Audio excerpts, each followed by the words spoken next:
Hey, thanks for hopping on. Hey, congratulations on the seventh day, Guy. No worries. Cheers. What an impressive looking couch you have. Oh, you saw the cat. There's been a few parties on that couch, I reckon.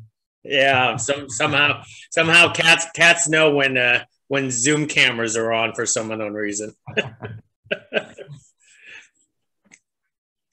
So hey, congratulations once again on a film like this. I was looking forward to this interview all week because I've seen you in so many movies. I don't even know who you are anymore because you play so many roles. Who is the real Guy Pearce?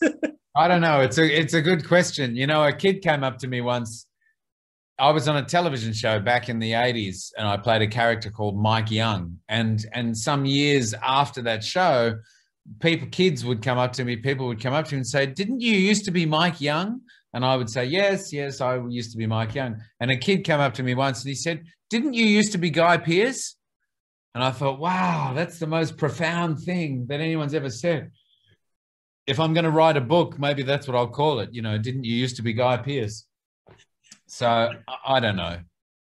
I guess I just try to be as real as I can be every day and be as normal as I can be with my family and my own son. And, you know, and then when I get to play a role, I get to go to all sorts of wonderful, wonderful places and, you know, see where it takes me, but then always sort of come home again, you know.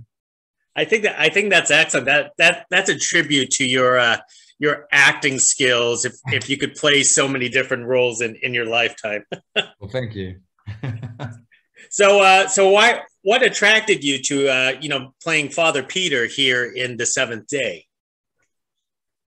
Well, I think it was a combination of things. I mean, in getting to talk to Justin, who wrote the film and directed the film, he really gave me a sense of how sort of real he wanted this to be played. And that he said, look, this will fall under the sort of horror genre, but I don't want you to think about that at all. I just want you to think about this as a priest who is training a younger priest. And this older priest has a history that he's struggling to deal with, you know, and that was fine with me. I was happy to, you know, take that on board. And of course that was quite, you know, clear in the script. And it was very apparent that Father Peter, you know, was trying to come to terms with his own past and wasn't going to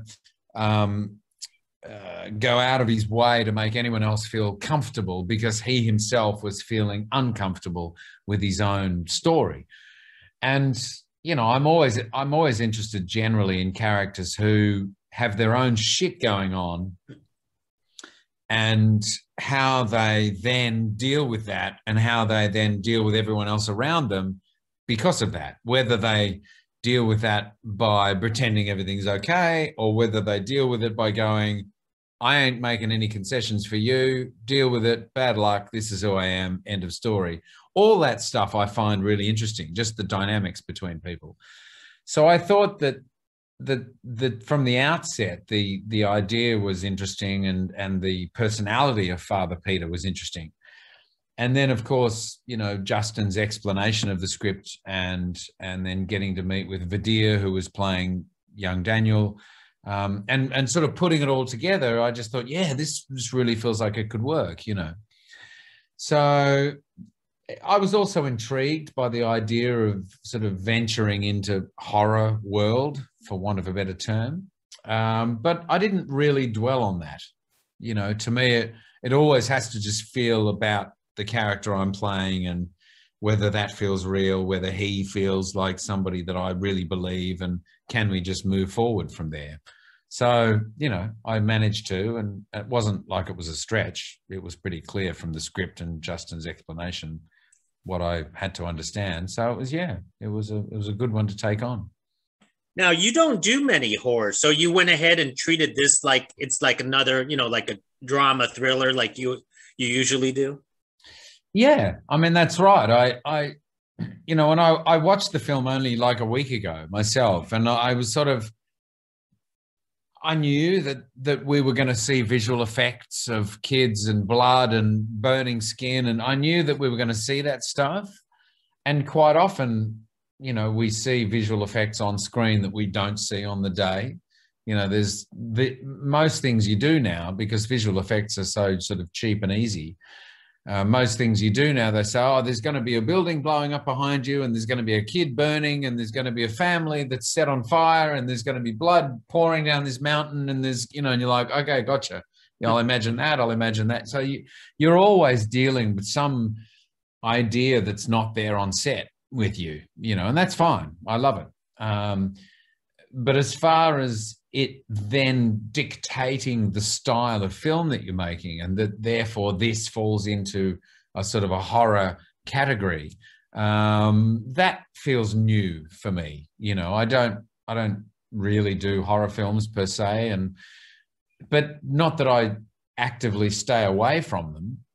I just follow whatever scripts come my way that I find interesting, and I do them. And if it's a psychological thriller, or if it's a drama, or if it's a comedy, or if it's a horror film, whatever, I don't really pay a lot of attention to the genre as such. It's more about the reality of the drama and the character itself that I'm focusing on, because that's what my job is, you know. Then I totally admire the roles that you love to pick through your career, because you know how to pick them. That's for sure. Well, thank you. I mean, thanks. Yeah, I just it's a bit like reading a book. You know, you read a book and it stays with you, and so therefore I read a script and go, wow, this thing's really interesting, isn't it? I've got to talk to this director, and you know, I move forward from there, really. And other things I read and go, yeah, it's kind of nice, but doesn't really, there's nothing new that's sort of happening, so I'm going to let that one go, you know. So how did you prep for Father Peter? Did you do like exorcism research, watched a few movies, or did you have to like enroll yourself into exorcism school? No, I didn't really do any of that kind of stuff, because I feel like it was all there in the script, and it was all there in my discussions with Justin. You know, I always feel that sort of work it's good fun to do, and it's great as a kind of an addition to what it is you're preparing for. But if you have to do that, it's because something's missing for me. If I have to go and look at a whole lot of exorcism films, or I have to go and meet with a whole lot of priests, I feel it's because the research hasn't been done, and there's a hole I've got to fill, you know. Because at a certain point also, I worry that I lose touch with my own imagination, and all I'm relying on are the meetings that I've had, and the films that I've watched, and the things that I've read and written down and learnt. And so I'm then just carrying around all this information that is just intellectual, and it gets in the way of the performance that I need to do. And I've learned, you know, I mean, I did more research on films 20 years ago than I ever do now. Because I've learned that the thing that got me into acting in the first place when I was 8 years old, 9 years old, was my imagination. And if someone said to me, imagine that you're on a ship and it's 1922 and you're sailing across the Atlantic and there are big whales coming over and you've got to survive and you've got to, you know, that's what I'm relying on when camera's rolling. I'm not going, okay, well, let me get the encyclopedia out and look at what actually happened to people on ships in 1922 when whales came over.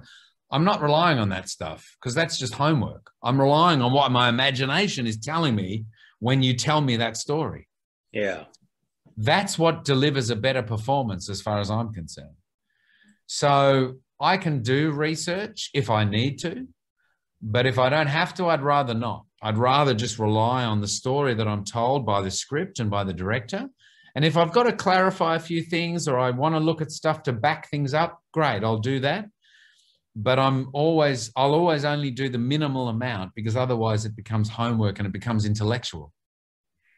Great. Well, one of these days you'll have to teach a master class about this. But Guy, I really appreciate this conversation. I love you and everything. And thank you for speaking with me for the seventh day.